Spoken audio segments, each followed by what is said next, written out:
নমস্কার বন্ধুরা, good morning. Welcome back to my channel. আশা করি তোমরা সবাই ভালো আছো এবং সুস্থ আছো। তো আমি অনেকটা ভালো এবং সুস্থ আছি। সকালে উঠেই দেখো আগে ফুল তুলতে শুরু করেছি, কারণ এই ফুলের গাছগুলোর মধ্যে না কিছুক্ষণ পরেই রোদ উঠে যায়, আর রোদ ওঠার কারণে তখন ফুল তুলতে ইচ্ছা করে না, আর স্নান করার পর ফুল তুলতে ইচ্ছা করে না বলেই আগে আগে ফুলটা তুলে নিলাম পুজো করার জন্য। তারপর কালকে যেহেতু বাড়ি থেকে আসছি, বাড়ি থেকে আসার পর ঘর দৌড় কিন্তু একদম প্রচুর নোংরা হয়ে যায়। আর মানে এবার আমি 10 দিনের মতো বাড়িতে থেকেছিলাম, সেই কারণে এতটাই নোংরা হয়ে গেছিলো। বাড়িতে কিন্তু সবাই থাকে, বাড়িটা তো পরিষ্কার থাকে, কিন্তু ঘরটা আমার সেটা তো আর কেউ পরিষ্কার করে রাখবে না। তো বাড়িতে এসে প্রথমে জল আর এনে ঘরটা ভালো করে লেপে নিলাম। তারপর দেখি বারান্দাটা যদি না লেপি তাহলে আরও বড্ড বিশ্রী লাগে, সেই জন্য লেপসি। আর দেখো বারান্দাটাতে কয়েকদিন যেহেতু আমি ছিলাম না, 10-12 দিন, সেটাতে অনেক একদম গর্ত গর্ত হয়ে গেছে। আর আমার শরীরটাও ঠিক মতো ভালো নেই বলে আমি মাটিও দেইনি, মানে যেভাবেই ছিল শুধুমাত্র ভালো করে একটু জল দিয়ে লেপে নিছি। লেপে নেওয়ার পরে আমার পেটে একদম চুই চুই করছে খিদে। আর দেখো এই কলাগুলো এনেছি কালকে, ঝুড়িতে ছিল, মানে আমাদের ঝুড়ি তো না গাড়ির বাস্কেটে ছিল, সেরকমভাবে দেখিনি, কলাগুলো নষ্ট হয়ে গেছে।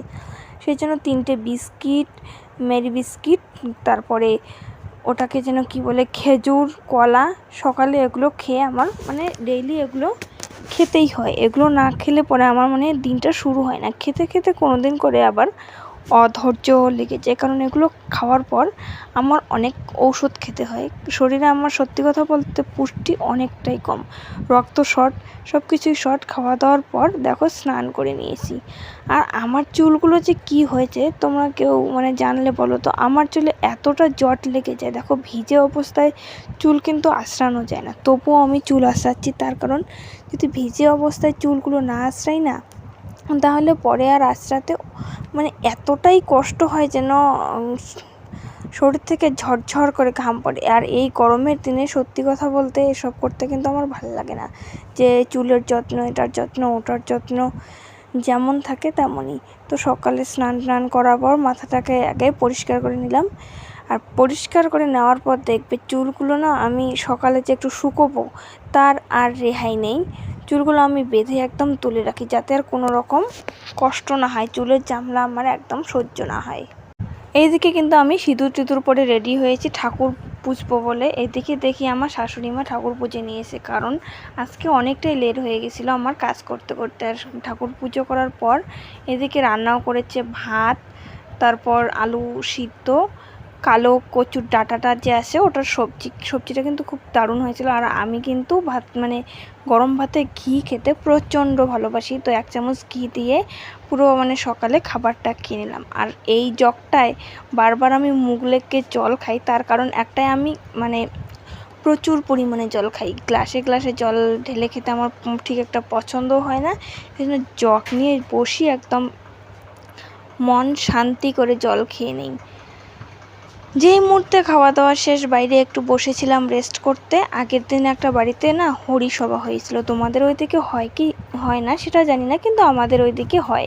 কয়েকজন সাধু মানে লোক এসে বাড়িটাতে নাম কীর্তন করে যায়। তো হরিসভা হয়েছিল, তারই প্রসাদ খেতে ডাকতে এসেছে। সেই জন্য মানে আমার 3টে ভাস্তি সহ প্রসাদ খেতে এসেছি। প্রসাদ খেতে এসে দেখো সবাই কিন্তু প্রসাদ খাচ্ছে, আর আমার নটঙ্গিনী দেখো, আমার নটঙ্গিনী শেষ হয় না।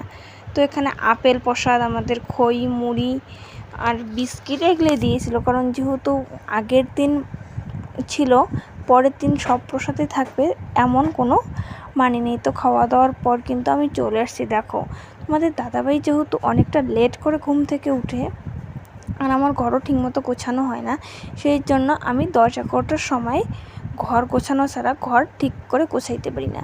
তো বাড়িতে এসে প্রথমে শাড়িগুলো 2-3 দিন থেকে যে আমি মানে এখানে ওখানে 2-3 দিন তো না বাড়িতে ছিলাম না, এগুলো নোংরা হয়েছিল। তো বাড়িতে আসার পর এগুলো হচ্ছে ধুয়ে দিয়েছি। আর এই শাড়িটা তো আমি পরেই এসেছিলাম, তো এই শাড়িটাও কেমন বিছানায় রেখেছিলাম, যেভাবে আসছে ওইভাবে একদম ভাঁজ টাজ করা নাই, অমনি রেখেছিলাম। সেই জন্য আজকে একবারে শাড়িগুলোই নিয়ে এসেছি, যে ভালো করে শাড়িগুলো গোছাবো। তো আমাদের ঘরে দেখো আলো কিন্তু একদম ঢোকে না। আর যদিও ঢোকে তাহলে জানলা যেহেতু কম সেই জন্য আলো মানে অল্প অল্প ঢুকে, আর রোদের ঝাপটাটাই বেশি ঢুকে। এমন সময় আলোটা ঢুকবে যেই সময় প্রচুর রোদ, দুপুর টাইমে একদম আলোটা ঢুকবে। আর ঘরগুলোতে এত পরিমাণে ধুলো ঢুকে, দেখো আমি যে বিছানাগুলো ঝাড়ছি তাতে কিন্তু প্রচুর পরিমাণে ধুলো উঠতেছে।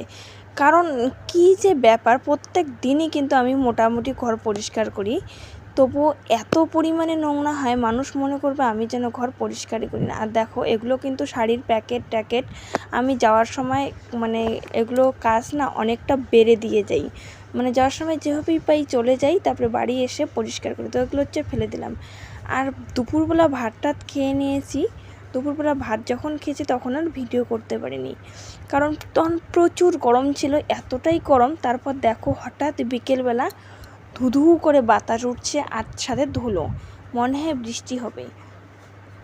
আর বৃষ্টি হবে বলে দেখো এদিকে কিন্তু পুজোর তোড়জোড় শুরু করে দিয়েছে। শনিবার যেহেতু আজকে, তো শনিবার আমাদের বাড়িতে নিরামিষ খাওয়া হয়। আর মাসের হয়তোবা শেষে আর হয়তোবা প্রথমে যে কোনো একটা শনিবারের দিন বাড়িতে আর কি ছিন্নি প্রসাদ দেওয়া হয়। তো এখানে আমার বড় জা এবং ছোটো জা দুজন মিলে উপোস আছে, আজকে হচ্ছে পুজো দেবে। তো বৃষ্টি আসবে বলে খুব তাড়াতাড়ি করে দেখো পুজোটা করা হচ্ছে। আর গুটি গুটি পায়ে আমাদের বাড়িতে যে আমার সেজো জায়ের যে